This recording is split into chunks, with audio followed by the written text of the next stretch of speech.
In politics, only one other American knows exactly what was said in that private meeting between President Trump and Russian President Vladimir Putin. It's this woman, Marina Gross, seated next to President Trump. She's a U.S. State Department interpreter.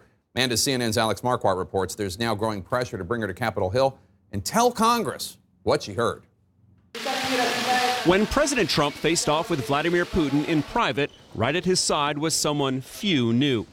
Marina Gross, an interpreter and his only aide in the room for the more than 2-hour one-on-one meeting. With Trump siding with Putin over his own intelligence agencies on allegations of Russian hacking, President Putin was extremely strong and powerful in his denial today. The calls are growing to find out what happened behind those closed doors. This is a serious national security issue on the roll-up to another series of midterms, and all that I'm asking for is that we understand what our president agreed to. And if he won't tell us, then we should try to find some other way to figure it out. That other way may be testifying in front of Congress, with talk now of subpoenaing Gross. This is a moment where we should have access to what went on in that private meeting.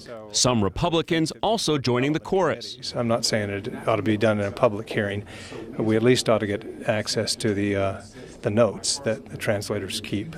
Gross is a highly experienced Russian interpreter at the State Department, where she's served for a long time.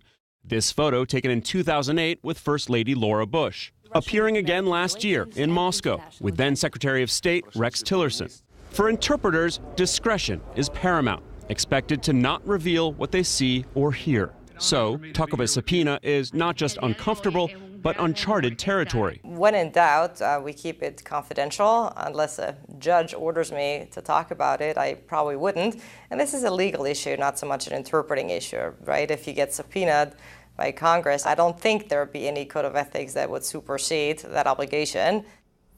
Jake, no one we spoke with today can remember a situation in the past where a government interpreter has been asked to testify before Congress. Then there's the question of whether the White House could use its executive privilege to block it. Now, interpreters are supposed to be extensions of the people they're translating for. So many are also arguing that it should be the president and his top officials who likely got debriefed Marina Gross and may have actually seen her notes who should be the ones answering the questions, not the interpreter. Jake. All right, Alex, thanks so much. Let's talk about this again. Now, I wonder what you think, because you come from the perspective of having worked for the Obama administration for the Director of National Intelligence, but I know you're also skeptical of President Trump. Do you worry that if she is forced, this woman is forced to testify, that that is actually an overreach by the legislative branch into the executive branch? I do. I think it would set a bad precedent. Look, I think that because of the nature of the relationship between Donald Trump and Vladimir Putin, in the intelligence community, there's a great amount of interest in what happened in that room, particularly what Vladimir Putin would have said. There's also a lot of interest in the planning leading up to that meeting and what the plan was going into that meeting. However, it is the case that there are a lot of people around the president who serve functions that allow the president to do his job. And I think that if we set the precedent of identifying an interpreter and bringing her in to testify, then you open up this can of worms where there are a lot of other people that might be in that same situation. It's just a bad idea. The White House, we should point out, said that the request to bring the interpreter before Congress is something that would have to go through the State Department. And a few minutes ago, the State Department was asked about it, and here's the response. Is there any precedent for this? We've not been able to find that just yet.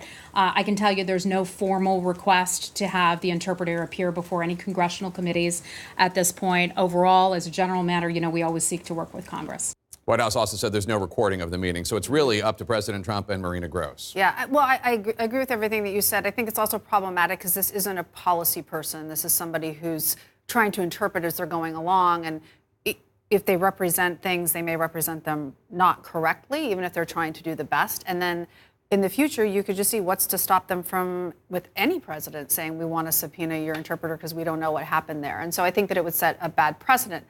All that said, I am curious about, one of my issues about this is that the president is not just about Donald Trump or whoever happens to be president. They're representing the United States. And the United States is not his toy, right? So he is there representing the United States. So the question is, should they be meeting alone? And how common is that, to actually meet alone with an adversary? I think that's very uncommon. Right. It's uncommon. Yeah. Scott, I know you're going to disagree with the notion that this woman should be subpoenaed or testify before Congress. But don't you think that there is a public right to know about what was said in that meeting that has not yet been satisfied in any way? I think the President of the United States has to have the latitude to talk to and negotiate with other world leaders as he sees fit. This is what it means to have a president who is in charge of a separate and co-equal branch of government. I mean, there's bad ideas, there's terrible ideas, there's crazy ideas, and then there's this one that comes from the farthest left fever swamps of Washington, D.C. We cannot go down this road. It would have a serious chilling impact on all of these functional people in the White House that help the president do his job. I mean, what's next? We're going to have to go out and find the people who take the garbage out to the dumpster and say, hey, did you look through the garbage bags last night? This is a lunatic idea.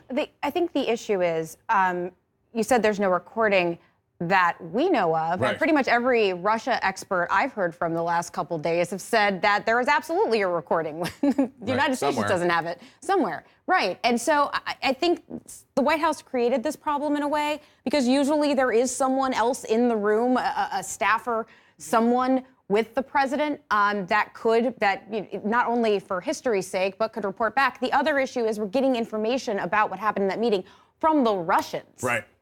That is not ideal. And who knows if they're telling the truth. Right.